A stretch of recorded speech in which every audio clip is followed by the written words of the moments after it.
challenge. You got the goblins. Big challenge. Oh my gosh. Any characters? I know. Well, it was, I would say that Ted people, is hard to refuse. well, you know, yeah, there would be that, wouldn't there? Yeah, but it's very simple. So I would say that, public notice, a lot of people felt like they got some of it, but then it was, it was very dense, it was fabulous. It was excellent, but it was very dense. And that, one of the things we challenged since he was in the session, we challenged him to give us, what's your elevator pitch? What would be, well, to give it, it's like, if you were to tell people what's like the one thing you remember from this, what's your elevator pitch? So, Oh, that's the question we asked. well, that's what we're hoping, is that, yeah, that was a whole question. If you wanted people to come away with, you know, one takeaway, what would it be? One or two takeaways? Oh, yeah.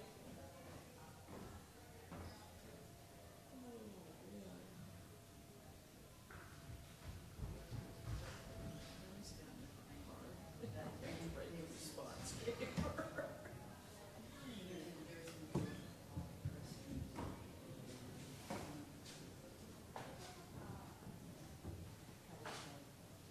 I have, I think, 4 sheets. How many groups?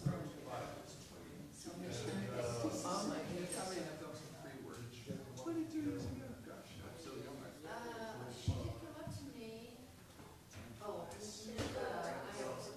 took track of the students. I think she gave it to me, so I have red star, yellow dot, red dot. Okay, so there's a total of 5. We're slowly on. Okay. What have I ever done? That's my story.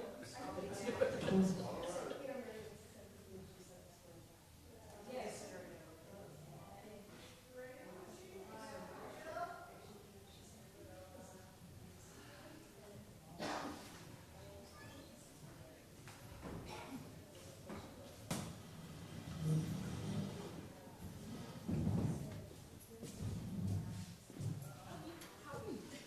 Did you have a good day?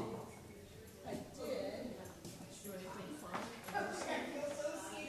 We had lunch.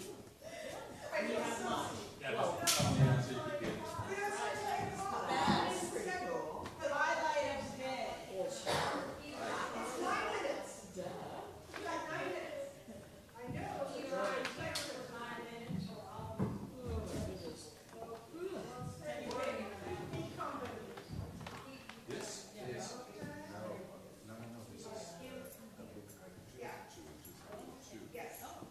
which was on life stuff.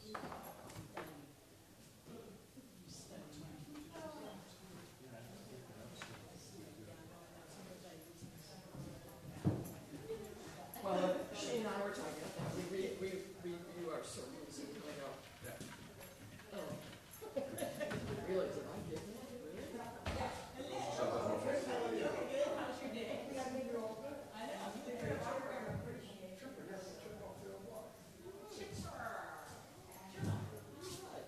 Really?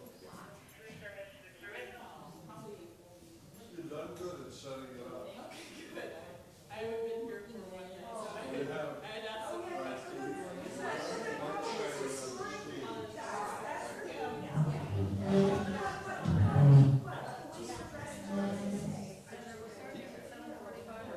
Hey.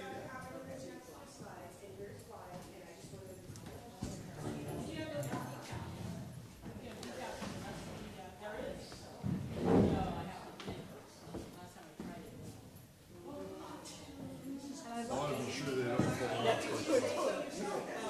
There's a wireless mic here and then the wireless mic here and then one wireless here. That, I think that will be fine. Okay, cool. And if we open it up to the audience, then I or somebody else can pick up the wireless. Okay, cool. Yeah, we brought some water too. Just Oh my, you are so wonderful.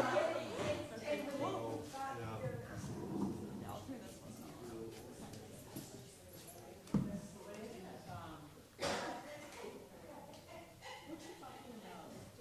Testing.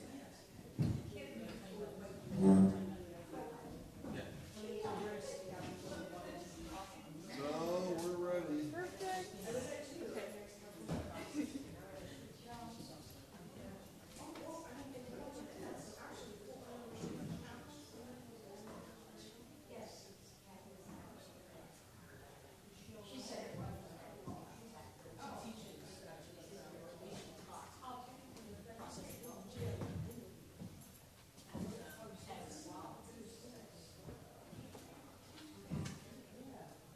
Ted, did you teach at Field Store? Did you teach at Field Store? I'm sorry. Did you teach at Field Store? Did I see one? Oh, no, I'm part of the LTS. Oh, yeah.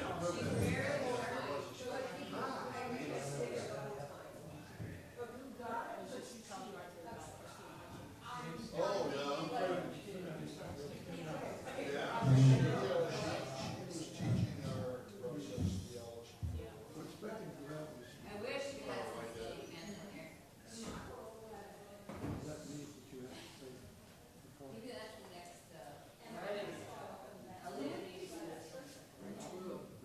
Oh, that would be a good try to find it.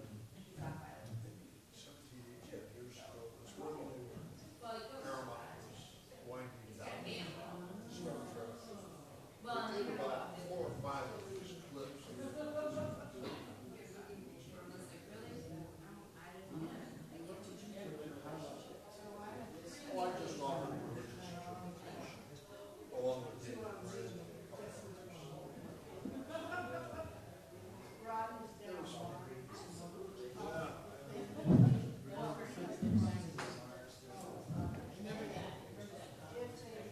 Oh, yeah. Yeah. I think so. Right. I love that Apollo.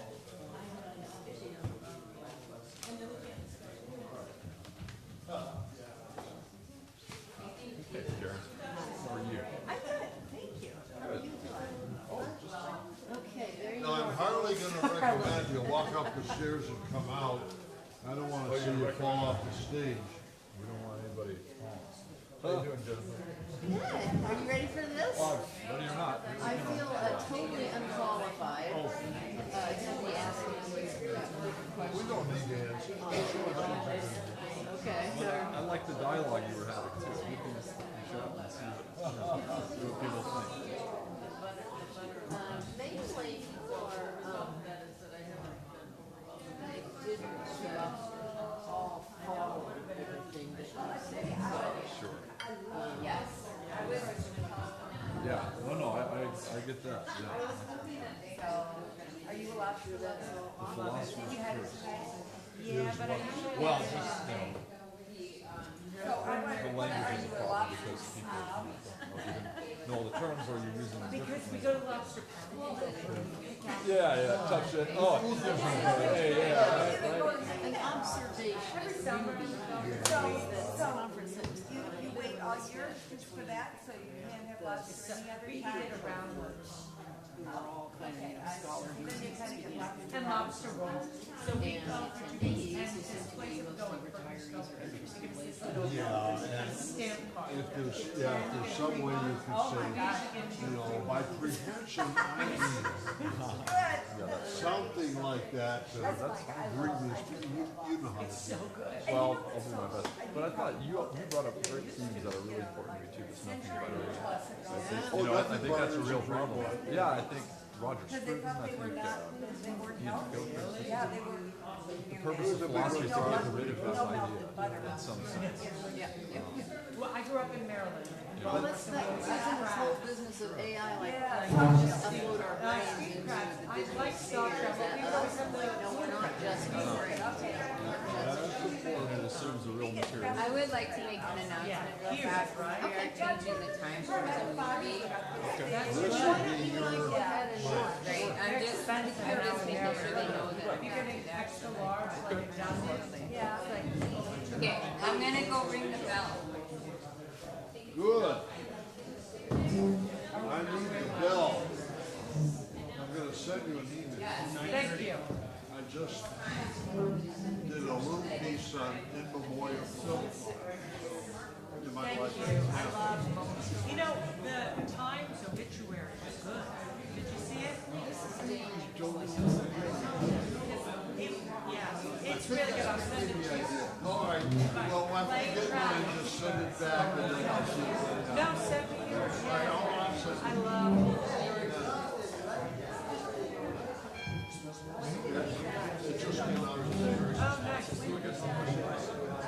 When did he die? June 3rd, I think. Yeah. It wasn't even a month ago. He was such a, every time, I mean, I can't get through a paragraph without feeling. Yeah, Such a moving writer. Right. Brilliant. I like people who are brilliant, but their writing feels too much. right. Yeah, that's not what. So you want it to stay here?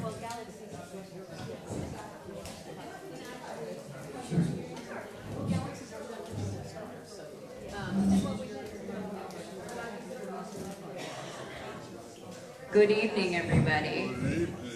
I'm not too sure if we're all here, so I'm gonna need everybody's help. The people that came to the science fiction hour, and I know the science fiction hour ran kind of like, if you were at the chapel, you weren't able to come to the science fiction hour, the whole thing. One of the things that you've noticed if you look at your schedule, there is no candlelight scheduled for tonight. I have a feeling that has to do with the other conference, and we're letting them have the chapel for tonight. So anyway, there's no chapel tonight, unless I'm wrong. Someone raise your hand and tell me I'm wrong. But I don't know. Huh? I thought the other was having it 8:45. But I don't think we have one scheduled. Oh, okay. No. Okay, good. So we're going to move the movie to 9:30. So instead of starting it at 10 o'clock, because some of us do not like the idea of like staying up forever, almost midnight, right? We will start the movie at 9:30. Please let people know that we're going to do that. If you bump into people that on the dock or the porch or whatever that you know have been, especially those you know that are coming to the movies. All right? So with that, Can you remind us what the movie is? so tonight's movie is Alien Nation, the actual movie, not the TV show. Although I used to watch the TV show and I thought the TV show was pretty good. So I'm not a science fiction person. So I was like, wow, okay, so who knows? Maybe the movie's... Is the movie good, Chip? Chip says the movie's good. So, I mean, he's my science fiction, like, buff over here. He knows all of this stuff.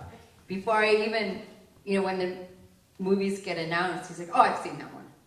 So, all right, so please come 9:30. We'll watch the movie at 9:30.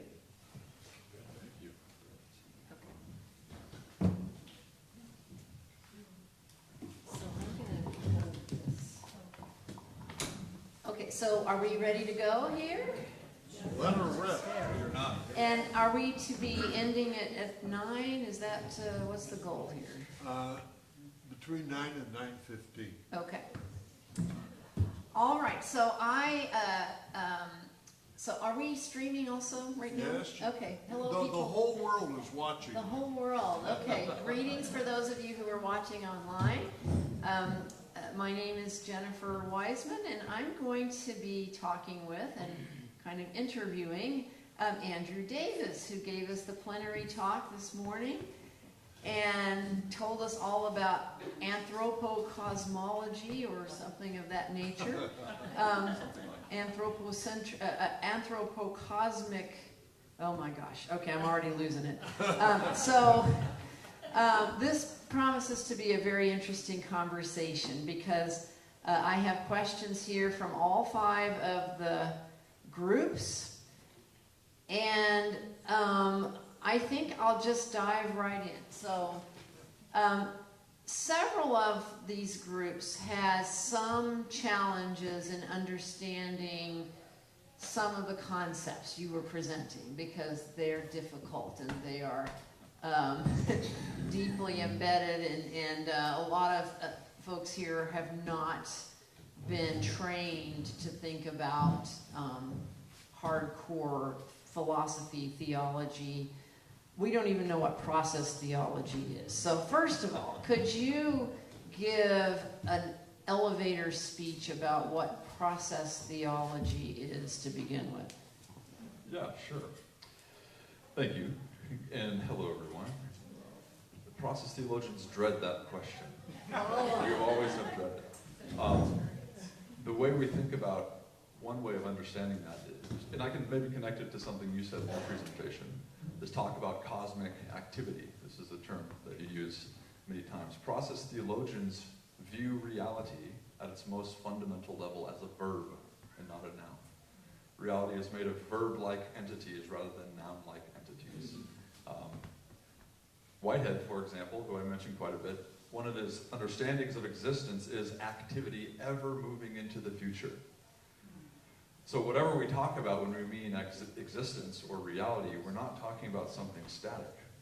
We're not talking about something that's unchanging. We're talking about dynamism, activity, activity that is achieving something, that's going somewhere, that's on the move, as it were.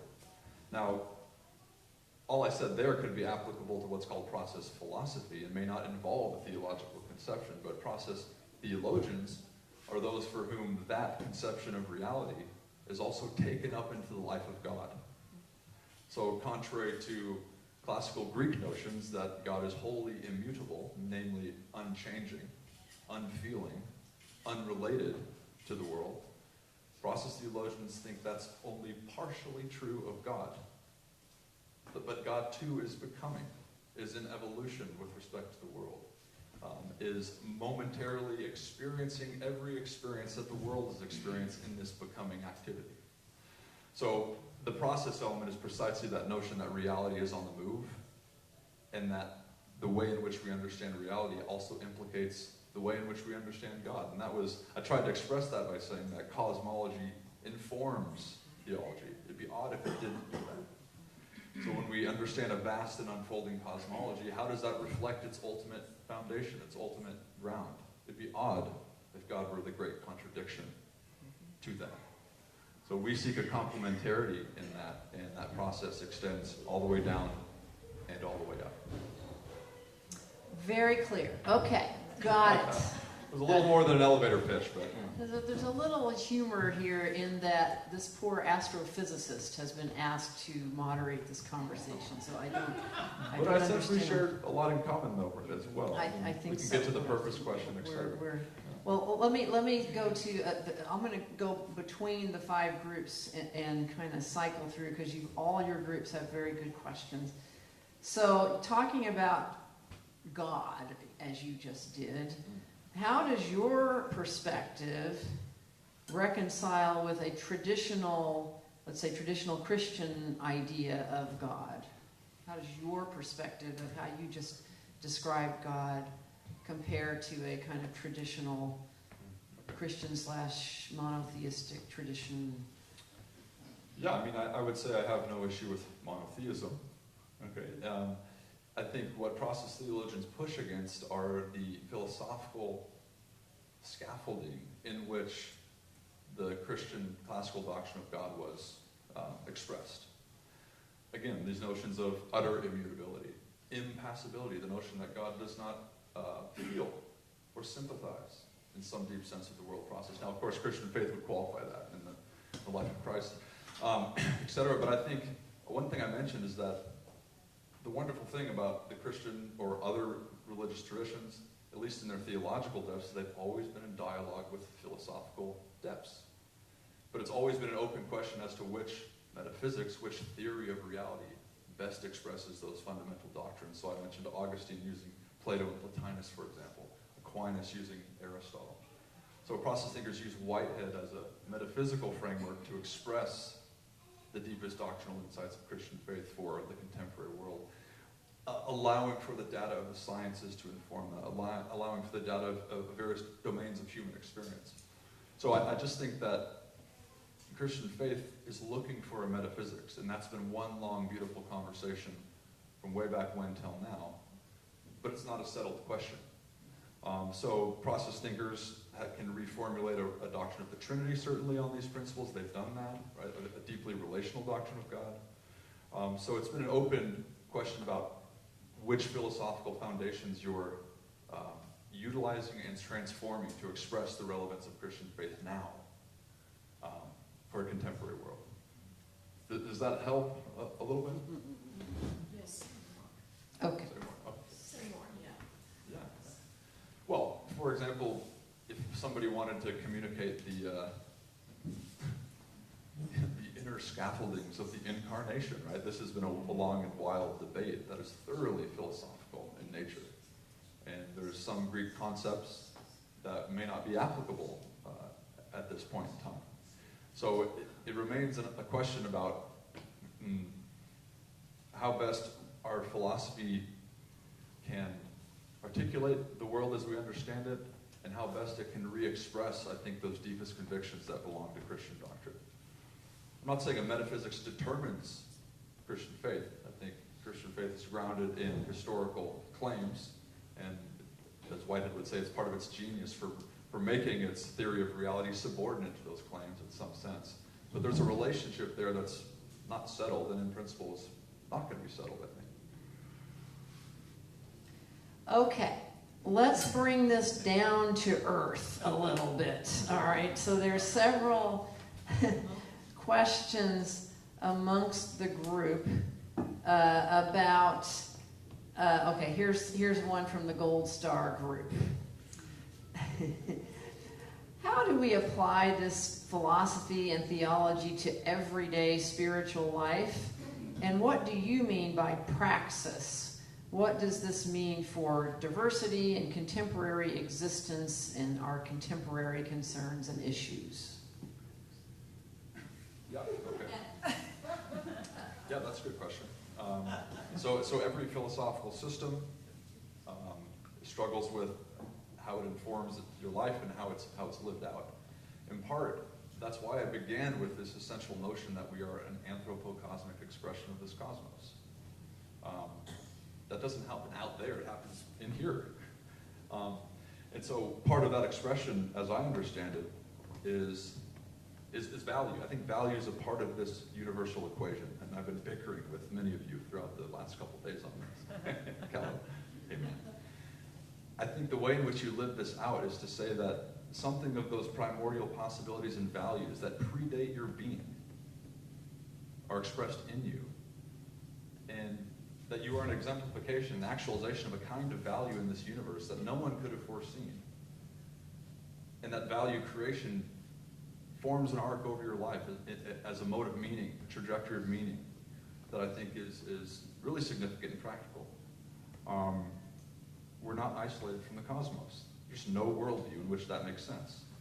If there are fundamental principles of a metaphysical kind, right, we can debate again as to what those are, they find expression within you. And I think the expression of those things in us is quite significant. And if we can begin to identify, in some sense, what those are, and turn the volume up with respect to how we live, I think that's an important practical way of doing that. What that would include for me is the addition of greater value to the universe through your own mode of life.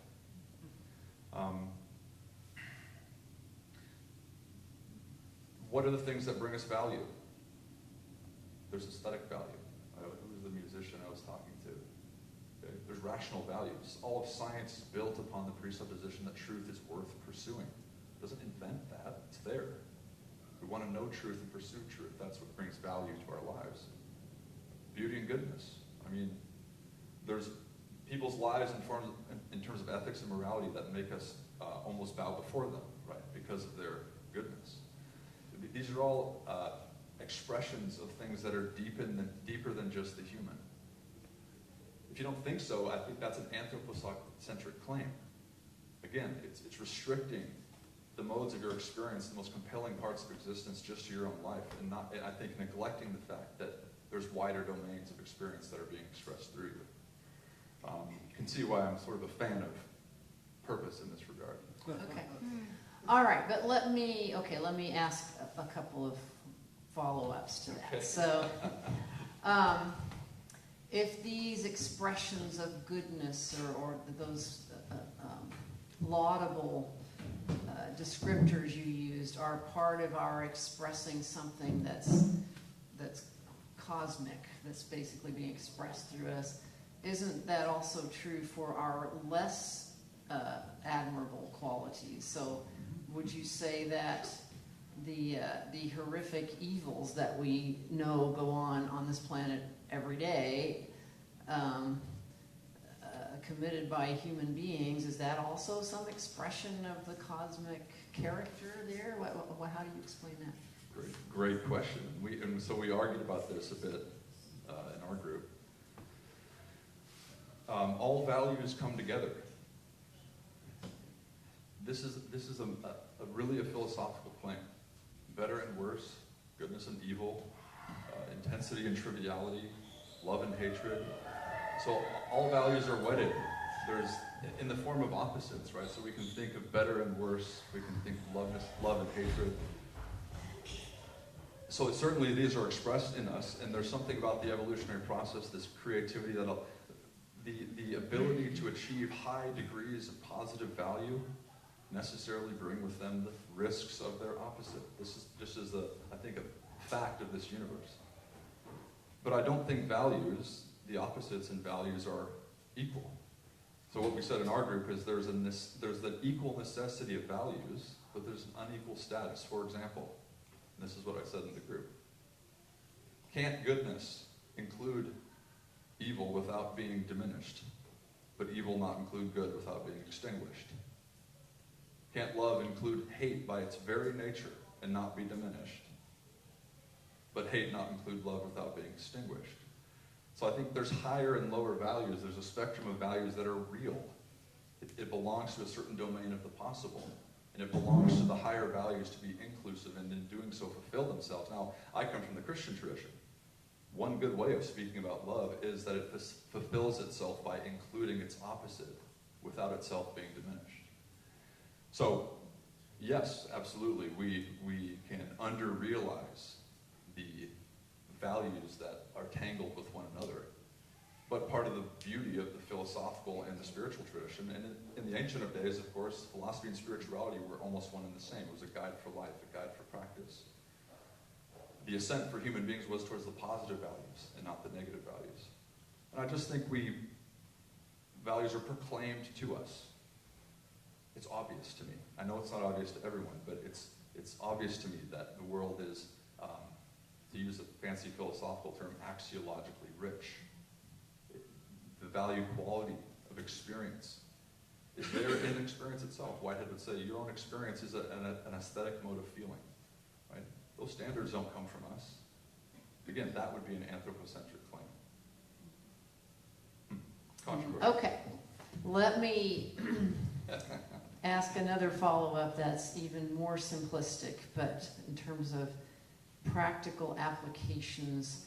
Mm-hmm. For example, I think as an astronomer, thinking about we talked about yesterday that the universe has evolved with great care over time to get to the point where we exist and we can have these conversations, and our bodies are made of these heavier elements that were made in stars and all that cool stuff.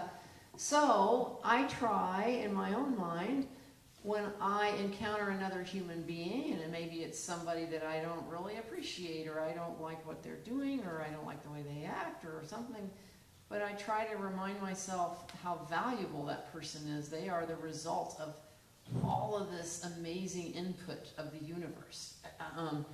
And it, you know, that's a kind of applied way of loving your neighbor and seeing that they are made in the image of God, as we would say. So is that kind of a more, you know, way that we can think in our daily lives of appreciating other people, knowing that they also have inherited something not only of the biological, you know, physical nature of the universe, but some of these cosmo values, as you say, or you say it better than I, but is that a way of helping us to appreciate other people in a deeper way than we would otherwise?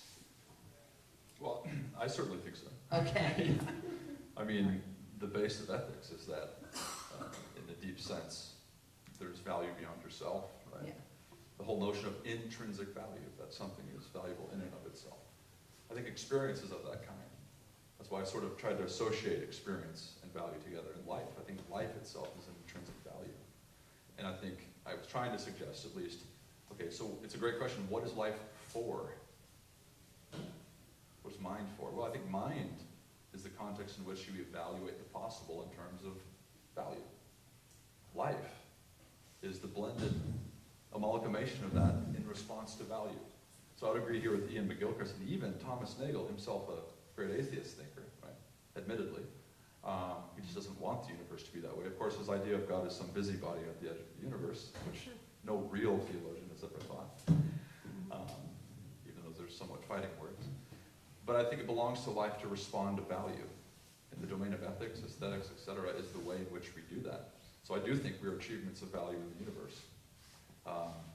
Aesthetic value, certainly. You're a remarkable display of order. So we argued in my group a bit about the upward trend of evolution, and people don't like that because somehow we like to think that, oh, evolution's not going anywhere. We don't want to say this. There's certainly been increase in complexity. It just happens that a part of that increase in complexity brings a higher dawning of mind, a higher recognition of value, a higher ability to create, to be free, to respond, to imagine. These are absolutely displays of qualities we recognize as intrinsic, but they're not confined to us. They're defined by us in a certain way, but we're continuous with the natural world, I think. And these things are spread throughout nature to different degrees. There's a value hierarchy that we all assume by the living of our lives, even if you deny it in theory. And I think we have to let what we inevitably assume in practice find a way into our philosophy, otherwise some philosophers call it a performative contradiction, right? Example, I believe everything is determined by antecedent causes. There is no freedom. And yet you proceed to go live your day as if you're planning and going on a boat and watching the sunset. It's like, that's a disjointed perspective of it. That was a long, winding way, but yes, I think people are intrinsically valuable. It's the basis of ethics. All right. Again, a lot of the questions from the different groups are trying to kind of help digest what you just talked about this morning. And so the red dot group wants to know, can you define anthropocosmic a little more explicitly and practically? Yeah. So before I sort of got to the language of anthropocosmic, which how do you like that term? I mean, I loved it. I thought, okay, as you can tell, I thought I had invented it a few months back, but as is often the case, you find somebody got there before you. One way to say it, before I said it in the presentation, is that we are an exemplification rather than an exception to everything that is going on in the universe. So that's one way to put it. Again, I said, despite the reality of our cosmological decentering, that our metaphysical recentering is to say we have no other place to start than our own experience as an expression of this universe. So anthropocosmic is the inverse of anthropocentric. It's trying to express the fact that we are an exemplification of whatever those deepest principles of this cosmos are. They find expression through us. And part of the business of philosophy is to never lose sight of that fact, to try to keep that continuity with nature. If we were to do that, we might not make this big subject-object divide. right? We argued in my group, well, mind, is mind a part of nature? Of course it's a part of nature. Where else would it come from? Is value a part of it? Of course it is. It doesn't just plop in from somewhere else, right? So we reveal some of the deepest principles and concepts of reality. That's what anthropocosmic, that language is getting at. And of course, here's just an example with respect to purpose. Now, I like Neil deGrasse Tyson. Who was I talking to about? Yeah, okay, so I think his philosophy's a little off, but it's 6 a.m. in the morning, it's in April sometime, he wakes up, he offers a tweet, an encouraging tweet to his community, and this is what it says, because I've talked about it a lot, so I remember it. The world is blind to your sorrows and indifferent by your pains. Have a nice day. Right. Lovely statement, very scientific. To which Norm Macdonald, the late comedian, anybody know Norm? Yeah. Okay, here was his response, which I thought was really brilliant. He said, Neil, there's a logic flaw in your little aphorism that seems quite telling. Since you and I are part of this universe, we would also be indifferent and uncaring. Perhaps you forgot, Neil, that we are not superior to the universe, merely a fraction of it. Nice day indeed. The reason I love that story is because this logic flaw is this assumption, this abstraction of the human element out of the universe, as if though our experience and existence have nothing to tell us about the wider stretches of the cosmos. We're hardly the kinds of beings that are blind to sorrow and indifferent by pain. Even this whole refrain of have a nice day is hardly itself a blind statement. So again, I'm pushing forward this anthropocosmic inversion to say that our experience is revelatory about what this universe is up to, what the ultimate principles of reality are. Doesn't mean it's easy by any means. If there's any purpose in the universe at all, then there's purpose there. I mean, it's obvious to me that there's purpose in the universe, in and through human beings. Now, people have a trouble connecting that purpose to larger purpose, but I don't think there's any inherent tension there. Mm. Okay, it could be the fact that the purpose of the universe is the discovery of lives of purpose. I like this idea that we don't have to be embarrassed about talking about our own piddly human experience as though that has no relevance to the bigger questions of the universe. That what you're saying basically turns that on its head, that our lived experience is in fact a very valid expression of the universe itself, and we need to pay attention to that and not think that we're just a meaningless accident somewhere on the outskirts of the universe that we need to kind of overlook. In fact, our experience is some kind of expression of the universe, of the cosmos. Am I saying that kind of? I think so. Halfway And I'll return to one of my favorite quotes from Whitehead, who's always poetic. He says, in short, our experience, dim and fragmentary though it may be, nevertheless, something like reveals the utmost depths of reality, right? Everything's connected. This is not just some spiritual floozy concept. So we both share a rejection of this nothing buttery syndrome. So I call it nothing but syndrome. And, but it goes into how you think about a theory of reality too. So Rene Descartes defined a substance, right? So a substance in philosophy is that which substands everything else, that which is fundamental. And you know how he defined it? An existing reality that requires nothing but itself in order to exist. Statues require nothing but themselves in order to exist, but it's not really a great way to be thinking about reality. Who was I speaking with earlier saying relations go all the way down? So I like the good work of Ian McGilchrist, who says relations are prior to relata. In other words, relations are prior to that which is related. Everything emerges out of the tangled fount of relationship. So anyway, I mean, yeah. I do think we express the universe. What else do we express, honestly? Do you think we're just an island here somehow? I'm just being playful, but we're not. We're not. It's significant that we exist. It's significant that there's possibilities for beings such as ourselves. It's all significant and suggestive about what this universe is capable of. Okay.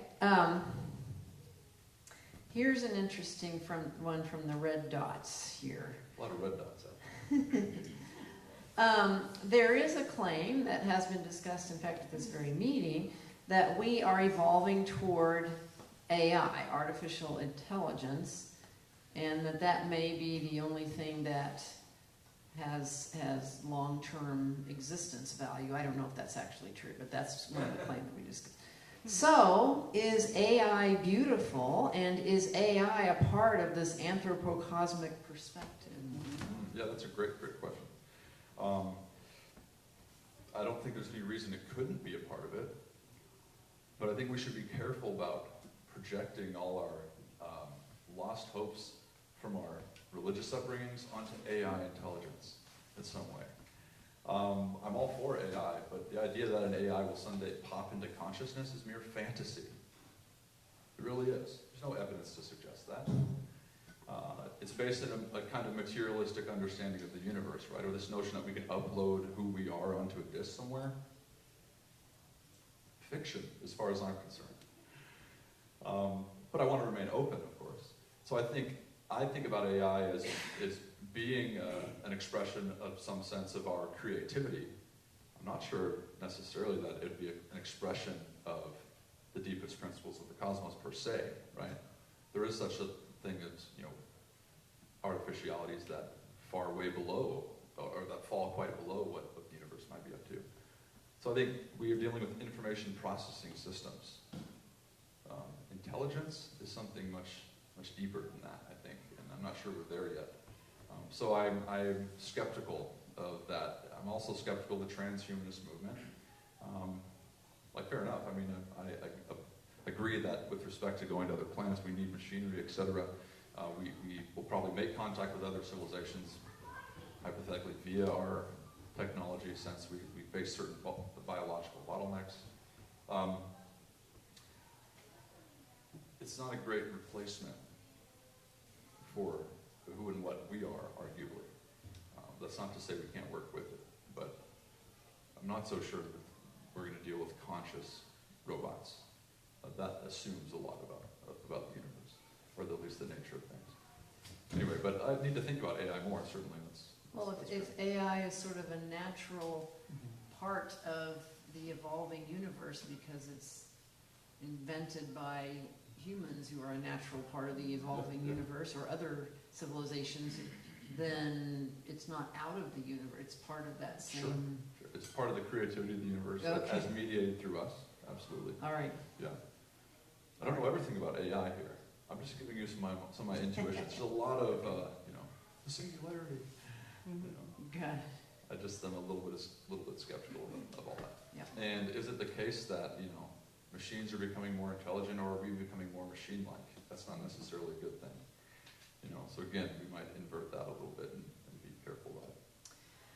Okay, so I'm going to again circle around. We have a couple of questions that try to bring this all down to a kind of what is a takeaway for one of our average IRAS attendees to bring home with them. So first of all, I'm going to read your question back to you, and then ask you a little bit about how you would respond to that in a simple way. So your question that you gave to all of our discussion groups is that central to your morning presentation was this perspectival shift from seeing the universe as anthropocentric to seeing human beings as anthropocosmic. What are the implications of this shift in perspective? And then as you try to answer your own question, could you do it in a way that responds to these questions? One from the Pale Blue Dot group that says, can you give us an elevator speech of these main ideas? The elevator can only go to the 23rd floor, so it needs to be quick. And the green group says, out of all your presentation, what two major points would you want us to leave with? So can you answer that question that you gave the groups, but in such a way that would be kind of like 2 or 3 major points that you could get across in an elevator, or is that too hard to do? I mean, it's definitely hard, but I can try. So to answer my own question, I mean, you really could answer it in many different ways. That's partly why I left it open. One point I tried to emphasize is that I think one of the implications of being an anthropocosmic expression of this universe is a sense of belonging. Of what? A sense of belonging, right? So I think it belongs to the human spirit to want to be at home in a universe. I think this allows us to actually explore that belonging. And belonging is no simple matter. I like to think of it as where your being and your longing actually meet. Belonging. So we hear a lot of talk of the meaning crisis today. If anybody's following the work of John Vervaeke, a number of other people who are talking about the crisis facing people in terms of meaning. It's an existential and psychological problem that's pervading culture. It has many prongs. I think one of the sources of it is a feeling of not belonging to this cosmos. I call it not belonging to God, if you want to use those terms as well.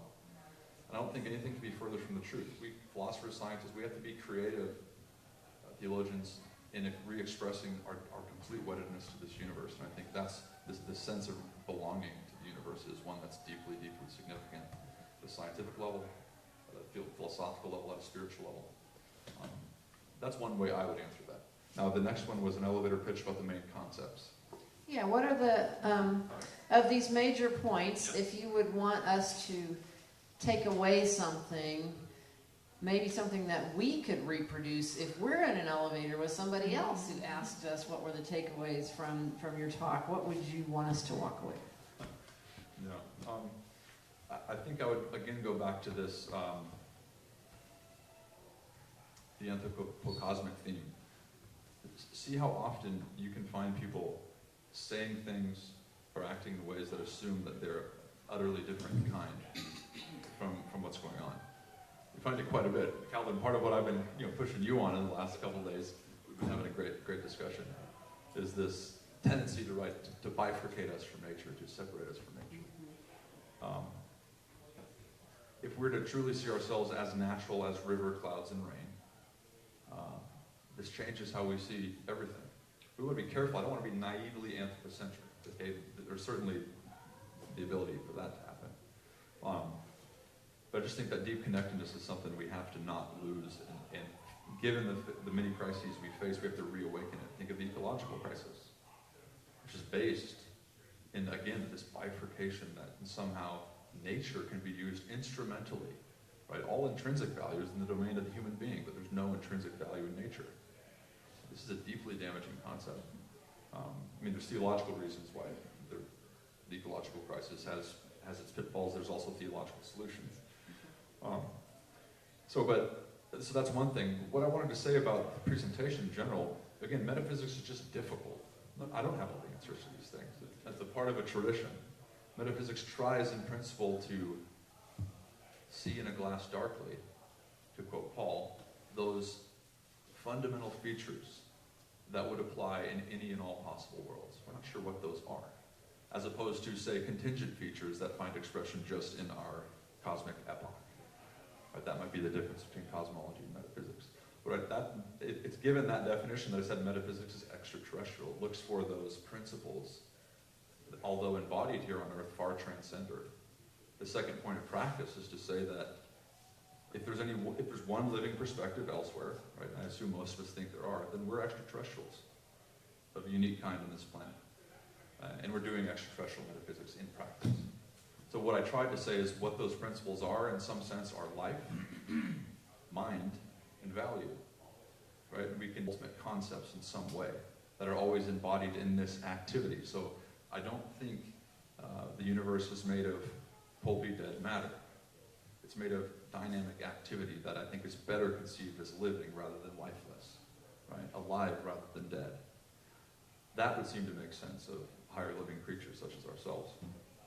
And I just think mind is so important because mind is the access to the possible. Right? Half of our anxiety, most of our adventure comes from the way in which we contemplate the possible. Possibilities in no way depend on us.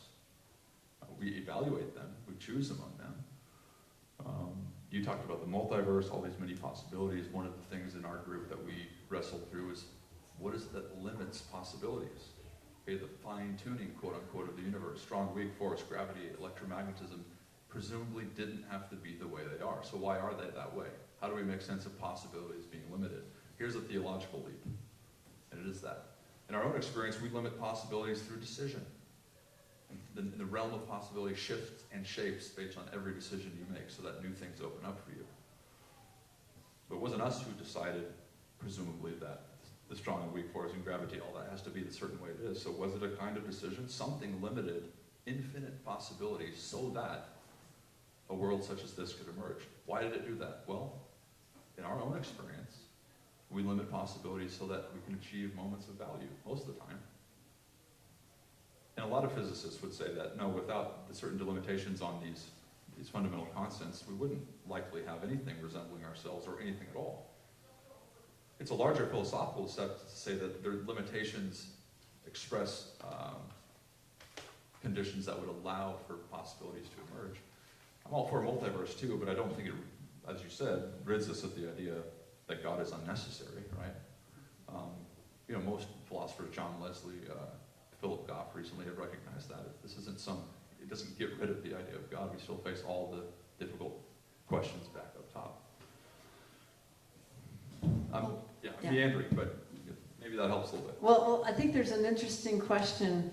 You mentioned something related to this, but the red dots say, Red dots. Talking about, does the universe make choices in a sense? I think that so their question was, do galaxies or nebulae or you know, features of the universe have free will or agency, or what are the constraints of that agency? What would that look like? You know? Yeah, that's a great question. I have no idea if they're, as Teilhard said, you know, the cloud of thinking stars. I think it's a beautiful sort of poetic image. Or what Whitehead says is, you know, sentient nebula. I think both of them are imaginably, obviously projecting as well. I mean, who's to say? Were we to limit what's possible in some sense? So, I mean, does the universe make choices? Obviously, in individual instances, we see it in ourselves. Okay? No division between myself and the universe. At a whole scale, right? Does it make decisions? That's all. It's almost a kind of theological claim. I don't know. But how do you explain the limitation on the possible? You know, I mean, that is a really difficult problem, and arguably, it's one of the most significant discoveries of cosmology. And I looked at John Leslie's book, just titled "Universes," which is a beautiful meditation on that whole problem. My dissertation was on some of John Leslie's work. I think it's really cool to contemplate the idea that the universe is alive. I used to kind of dismiss that idea because it didn't make sense in my very simplistic scientific view that there's a universe and there are living things in the universe, but the fact that the universe, that we're part of the universe and we are thinking creatures, in a sense, makes the universe alive. Just like, you know, my fingernails are not alive themselves on their own, but they're part of this living entity. So we can have a universe where individual planets or whatever are not quote-unquote alive, but they're part of a larger entity that is somewhat alive. It's kind of the Gaia business or whatever. But anyway, I digress. Okay, the gold stars here have some questions that maybe relate to what you presented, but maybe a little tangential, but you tell me. I'm going to read 3 of them because I've already asked one of them. So I'm going to read 3 of them, and you can kind of figure out if you want to, how you want to address these. One of them is, how does the Big Bang Theory relate or not to continuous creation? One is, could you make a distinction between pantheism and panentheism? Nice. And the last question is, huh? Question. Yeah. Well, I joked in my group, you know, one question would be, can you repeat that? No, those are both extremely good questions. So creatio continua, the Latin for continuous creation, is a part of the Christian tradition, is part of the Islamic tradition, Jewish tradition. Certainly it's a way of thinking about the creative order as unfolding continuously, such that creation is not some event behind you in the past. It's actually up ahead of you. Right? There's a theological correlate. God is not behind you back there, as if the past is, where all the good stuff happened. It's up ahead of you, Teilhard, or John Hott. Right? God is with you in the mode of an always arriving future from up ahead, not from behind. So, now, Big Bang, there's controversy. People disagree. This is the standard model of cosmology. I'm not a cosmologist by any means. But I think there's reason to think that the Big Bang is not necessarily the beginning of everything out of absolute nothingness, which itself is completely problematic. There's a problem saying that evolution itself began, right, in some sense. So one way to think about Big Bang cosmology in a process framework is to say that the Big Bang was the closing of a previous cosmic epoch, the opening of another. So in some sense, Roger Penrose's notion of succeeding aeons in some way, right? Whitehead tended to think that there's a succession of cosmic epochs that go infinitely in the past. And of course, we need to follow the data where it leads. Not sure what was before the Big Bang. But my hunch is that the creative process is infinite. The theological correlate would be that, again, creation is not a one-and-done event. It belongs to the divine nature to create infinitely. And that's what we see, in some sense, unfolding. I realize everyone's not a theologian, but that's sort of my sort of theological take on that. And what was the next one was, the distinction between pantheism and panentheism.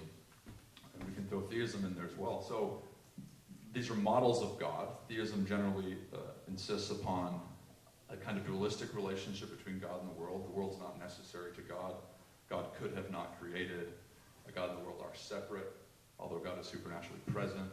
Right? This is a sort of theistic understanding. The inverse of that would be a pantheism, all God, Greek, where God and the universe are identical with each other, with no remainder. Right? There's some moral issues there that we could point to. Panentheism is the claim that all is within, and panentheism, all is within God, and God is within all. It's a deeply relational conception of God and the universe, wherein God gives possibilities of value to the world actualizes them, and God receives those possibilities back as fulfilled values. At least for process conception, Whitehead has a beautiful statement where he says, God does not create the world, God saves it. Or, rather, God is the poet of the world, with tender patience, leading it by the divine vision of truth, beauty, and goodness. God's gift to the world is the world's own self-creation. Right? God saves the world in the sense of allowing possibility so that actuality doesn't close in upon itself for lack of possibility. It's this sort of poetic notion, this persuasive notion. We're co-creators.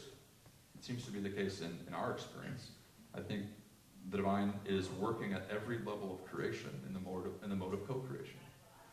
God grounds the possible, we actualize it in the form of various greater or lesser values. Those values are then taken into the life of God, reconfigured and offered back with the next best possibility. That's one snapshot of a process, relational divine sort of action theory. God, as I like to say, is a cosmic GPS, right? A God positioning system, right? So you imagine that you're on a certain path through your life and you take a wrong turn and your GPS says recalculating. It's obviously the trivialization of that. I don't like the sort of mechanics behind it. There's something about the lure towards achievable possibilities that are before us. Okay? And again, I point to possibilities as being philosophically rich and problematic because we're finite and we don't have access to infinite possibilities. So possibilities enter our experience as limited and as relevant. Where does that come from? Where does radical novelty come from? That doesn't seem to be inherent in the past. These are all metaphysical issues, metaphysical problems that are related to the creation of panentheism comment. Okay. Let me just add one comment about Big Bang Theory. So, as you say, Big Bang Theory doesn't necessarily mean that there was nothing before that, right? And in fact, the whole question of what was before the Big Bang implies some kind of timeline that extends before the beginning of time as we know it, so that becomes a little problematic as well. But there could be some sort of reality that spawned universes and Big Bangs and things like that. And then that was, and as we have seen, as I tried to show in my talk, our universe has been very active and changing ever since that particular epoch of the cosmos. So there was no sense of stagnant creation, and in fact, even in practice, we see continuous creation in a sense, in a physical realm. But okay, let me. Did you answer the question? Okay. Well, what I would say to that is yes. I am writing it into an article, hoping to give it to Arthur and get it through peer review. But again, it's not as if this stuff is obvious. This is what philosophers get to do in a speculative sort of fashion. Scientists want to keep philosophers down to the empirical grounds, which is important, absolutely. Philosophers try to keep scientists honest with respect to their presuppositions. Theologians try to contextualize things in terms of meaning. I think each has a service to offer the other that can't be omitted. Well, that's beautiful. So that's a takeaway. Those three distinctions, I think, would be helpful for me and for all of us to walk away with. So thank you for that. Would you repeat them? Yeah. Sure. And it sort of goes back to the Whitehead quote that was on the screen. Probably don't remember it. There was, okay. So I think the role of philosophy with respect to science is to point out the unspoken presuppositions. Whitehead is a critic of abstractions, right? Point to where there's unrealized assumptions that have brought to the empirical data. In turn, scientists tell philosophers, hey, you're far too heavenly minded and no earthly good. Come back to the empirical, come back to the experimental. I think both are served by the theological orientation towards contextualizing both within a framework of meaning and within purpose. So, I mean, all of those blend together in some way, but I think they're distinct sort of services that each of these disciplines can offer the other. Part of the role of philosophy is to get rid of this notion that our disciplines are silos. So our disciplines have to speak to one another. And in part, that's what this conference is achieving, I think, in a lovely way. Okay, and that was great. Thank you. Thank you. That to me is, for me at least, is a very helpful takeaway. Okay, so the Red Star group. A lot of questions from the Red Star. Would like to know, well, we've got red dots and red stars, and we've got, blue dots and blue stars, so let's not get them confused here.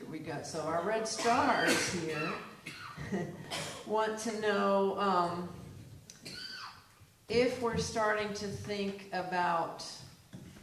cosmically, as they put it here, what does that do to what we think of as what we might think of in our experience or we might think is supernatural, but maybe if we start thinking cosmically or anthropocosmically, maybe that idea of supernatural changes. Do you have any reflections on what we might conceive or perceive something as being supernatural here, but if we had this larger perspective, we might not think of it that way? Yeah, that's a great question. I don't really like the supernatural divide, but I get it. The Protestant tradition really doesn't like it, right? So there's nothing supernatural. There might be supranatural things, but it's not supernatural if that means not being channeled through the normal causal activity of nature itself. So if it breaks those things, as Hume liked to say, right? A miracle he defined as the inbreaking of the natural course of things, right? A setting aside of those things. I think that would be a supernatural claim that I'm not really interested in. I think there's things that are possible we have no idea about, right? We don't have a full grasp of what is possible in this universe. And I think moving forward, there's domains of human experience that we might think are supernatural, which will be naturalized. I don't think that should take away our wonder and awe with respect to those. Right? There is, regardless of what you think about it, there's interesting data surrounding paranormal events. They're often seen as supernatural, right, or telepathy, etc. There's interesting data on this that should be explored. Near-death experience, right? These are modes of experience behind which there's been decades of interesting data. Not making any large claims about them, although my worldview would allow for that. Why not? It's a worldview question. So I just think that what would bring the natural and the supernatural together would be a more receptiveness to what could be possible. I don't think we should immediately label things supernatural, because that has a tendency to mean otherworldly. When I think that, I think everything is tangled, heaven and earth, and I think that is a biblical kind of vision if you're interested in that justification. Okay. Okay. Great. All right, let's move back. We've got a couple of questions about process theology. Okay. I'm going to add, so these are two questions from the pale blue dots here about this. One of them is, do you have to be a process theologian or process philosopher to think anthropocosmically? And where is process theology in pointing us in how we live our lives? Yeah, so a resounding no to the first question, right? I wouldn't prescribe any, one metaphysical worldview to say that's the only way to be anthropocosmic. Some of the other figures that I mentioned, Raymond Panikar, the great comparative theologian, or Nikolai Berdyaev, right? These are not card-carrying white-headians, to quote Ted. And certainly they held an anthropocosmic worldview. It's an ancient notion that we're part of the cosmos. So I think it serves us to reawaken that in light of this bifurcation of nature that unfortunately came along with the development of modern science and philosophy. So I think it's important to reawaken that, but process theology is one way of expressing that. One way Whitehead puts it is that we have this tendency in modern science to read nature unilaterally, meaning that we have a tendency to look at all that's happening out there and read it back into our experience. We don't have a tendency necessarily to look at all that's happening here and then read it back out there. Whitehead says we need the converse needs to also be the case. We need to bring that mutual reading of nature back. And I think that's an anthropocosmic claim. Process theology informs the way you live, I think, as other modes of theology would inform the way you live. There really are better and worse ways of living. And even if you deny that, I would challenge you, your actual living of your life, your practice is going to assume that. So I think you brought up love. Christian process theologians would hold wholeheartedly to that. They'd speak of God as love, speak of God as goodness, right? God as being a poet of the world, as Whitehead says, truth, beauty, and goodness. These are these resounding kinds of values that are pointers towards all that is meaningful in life. Modes of science, modes of aesthetic and artistic achievement, modes of ethical achievement. So I think process theology is comparable to other theologies in some sense in engendering lives of meaning and purpose. They would just understand God's relationship interaction with the world differently. I was thinking last night of those words of Paul that if I have, I can't quote this exactly, but if I have all wisdom and knowledge, and I'm basically seen as the most brilliant person in the world, but I have not love, I'm nothing but a clanging cymbal and an annoying gong, right? So some of that fits into a lot of the conversations we're having this week. Okay, so we're kind of coming down to the end of most of the questions here. Let me make sure that I didn't miss something major here. Let's see. Somebody wanted me to define God. Well, somebody asked. Anyone like good? Yeah, I'm going to open up the floor in a minute too, but is there do you see a difference, or how do you see the relationship between nature and creation, asks the Red Star group. Do you use those words in the same way, or do you see something different between nature and creation? I think I would, at this point, I guess with respect to this conversation, see them as synonyms. Mm-hmm. Okay. And the Pale Blues want to know how we move from self-centeredness to centering the self. Nice. Through modes of spiritual practice is what I would recommend. There's many different modes, but I mean there is empirical data behind the effects of ancient modes of spiritual practice in orienting us towards higher domains of value. I'm not sure the intellect can do that alone. Like, I've been rather cerebral in my life, as you might tell, and I've often wanted to adopt a mode of spiritual practice which would reorient that, you know. So I think practice has to become a part of it. And again, this is not irrelevant to philosophy. Philosophy was a guide for living. Pierre Hadot's work, right? Ancient spiritual practices. It wasn't just philosophers in armchairs thinking lofty thoughts. We were doing this so it could guide our life and guide our living. And I think there's a movement behind that to reawaken that in addressing the whole meaning crisis, as it's called. Okay.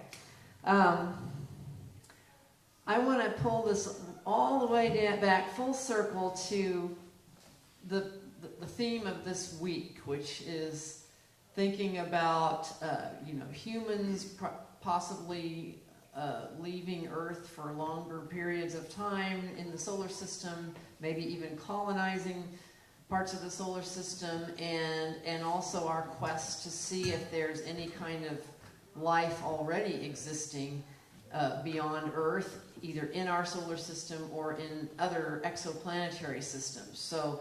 So now we have a question about whether all your discussions, are they equally valid, whether or not there are extraterrestrials in the picture, or maybe let's talk about how does your discussion of being anthropocosmic affect how we think about looking for life beyond Earth and maybe ourselves leaving Earth and expanding into the cosmos?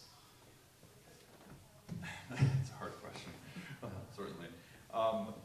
I don't think that if something aligning with this vision, let's assume that anything I'm saying is somewhat true in some way, right, or aligns with reality. I don't think it would be the case that we are alone. I think that'd be highly, highly unlikely. So I do think there's a kind of impetus towards richer achievement of value. And I think the way that's fundamentally manifests is via life in mind. And that, again, what life is for is to respond to value. What mind is for is to contemplate the possible in terms of value. So I have no idea what that will look like elsewhere. But at least what I am claiming is that mind belongs to nature. This is the panpsychist claim. Mental activity does, not my mind, not a human mind. Right? There's a gradation of mental activity across the natural world. So I think evolution involves mental activity. A higher complexification of evolution exhibits the rise of that mentality. So I think what is latent in the evolutionary process, in some sense, at a fundamental level, we should expect to find achieved to some degree and in ways utterly unimaginable. I mean, we see that on this planet with octopi and others. So one of the interesting questions in a lot of the extraterrestrial literature is what we would share in common with them, right? And I like that question. The domain of mathematics, for example, right? Less people are interested in the domain of value being shared, but I don't understand why many are willing to say that the domain of mathematics is objective, but the domain of value is not. Philosophers have always said, well, this could be the same kind of domain, a sort of quantitative/qualitative domain of reality. So I just think that we'll find whatever it is that is primordial, we'll find that expressed in very unique and creative ways elsewhere. We can only imagine what that would be. Griffin's quote, extraterrestrial music, right? Maybe they don't have ears. You know, modes of art, modes of harmony. But the point of connection is quite interesting. The harmony of, of music, of art, aesthetics. These are things that make life meaningful. Without them, life would be really a mistake, as Nietzsche says, without music. And I think those are the things that would be the most meaningful points of contact, assuming we could make that contact.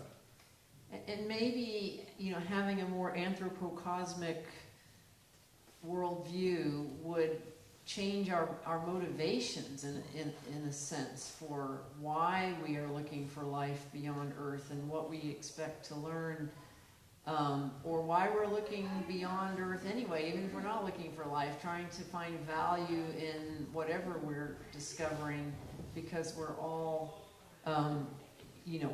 everything in the cosmos is expressing something of the very nature of the cosmos in a way that is valuable. So I'm trying to just think to myself how this other anthropocosmic worldview might shift what we think we're looking for as we look for life beyond Earth, or what, I know that a lot of astronomers are always, as we're looking for exoplanets, and we're always doing this comparison. How's it compare to Earth? How's it compare to the solar system? If we find life, how will it relate to Earth life? And maybe, those are all perfectly interesting questions, but really we should be thinking about how are all these entities in the universe that we discover, whether it's life or not, but how is it together, expressing something about cosmic reality, cosmic value, instead of basically always trying to see how it compares to us. I don't know, I'm just thinking real time here. I'm with you. Okay. All right, well, this is an amazingly deep conversation, so, but I think we've all, I know I have, picked up some kind of glimmers of richer, deeper ways of thinking about our part of this amazing universe and cosmos, and changing that shift of perspective, and I like that. So thank you, Andrew, for introducing us to these complicated concepts, but I think are very, very helpful to us. And I think we have, if it's okay, a few minutes for some floor questions. Okay, so we have a couple of minutes here if we have 2 or 3 people who would like to ask a question from the floor, and we'll try to repeat it up here. Sure. So would anybody like to ask? We have one. There we have one there. Okay, how about, do you want me to call on them or you? Okay, so we have I can't remember your name. I'm sorry, I got your name. Yes. Oh, we have the mic here. Okay. Thanks, CJ. Okay, so who were we pointing to? Yes. Oh, Barbara. I think I heard you say a few minutes ago that refer to yourself as this activity as cerebral, and I think I heard you say that you imagine that someday you might have more of a spiritual practice. Did I hear that right? Yeah. But it occurs to me, I have the impression that what you refer to as your cerebral activity is very much a spiritual practice and part of a spiritual journey. And in that context, in the time we have, I wonder if you would say a little bit about the book you edited about the anthology of people's spiritual journeys, how I found God in everyone and everywhere. Yeah, thanks, Barbara. And just kudos to you, because we were going to hear from Barbara today on some of these themes, but there was a computer, less than intelligent machine. Yeah, that's a great question, and certainly I see my intellectual quest, I have seen that as a deeply spiritual quest. I think the risk is, and somebody brought this up the other day, right, that the risk is that we be less than embodied, right? So there's a certain mode of spiritual practice that re-embodies you, right? That takes you from your head to your heart, etc. I feel sometimes I describe yoga, and I might try to do it tomorrow after the polar plunge, 7 a.m. It's really nice. Yoga is sort of a reminder that you have a body, right? And I think that can be helpful. The book that Barbara mentioned is a book series that I have that's slowly developing. So in 2018, Phil Clayton and I edited the book. It's called How I Found God in Everyone and Everywhere, an anthology of spiritual memoirs. That was Monkfish's title. All it is a compilation of different spiritual leaders at different levels. They might be popular figures in culture, they might be academics and scientists, they might be philosophers and theologians. Each chapter is a different personal telling of their spiritual narrative, usually away from one understanding of God through points of doubt and disbelief, and a return to a new understanding of God and what that journey was like. So I make the distinction between what one affirms of God. So if I ask Ted, Ted, what do you affirm from God? He could tell me in a rather impersonal way, here's 10 bullet points, A, B, C, D. But if I said, yes, but how did you get there? Then that invites you to tell me a spiritual narrative. So a mode of spiritual practice, I think, is stories, right? And that's what we were talking about. And volume 2 of How I Found God is coming out in early January, I hope, with a whole other set of different leaders. Just to say that it's worthwhile to share spiritual narratives, because where someone has gone, what they have seen, the heights of possibility they have achieved, give you a sense of what's possible for you. It's not that you want to replicate their journey, but that the spiritual journey, while individual to each of us, is not meant to be walked alone, and I believe that rather deeply. So that was the book series she's mentioning. I have a vision of 20 books in the future. There's 2. Okay, oh gosh, we got so many hands. Could I ask? Oh, okay, all right. I don't have a question, but I have a comment.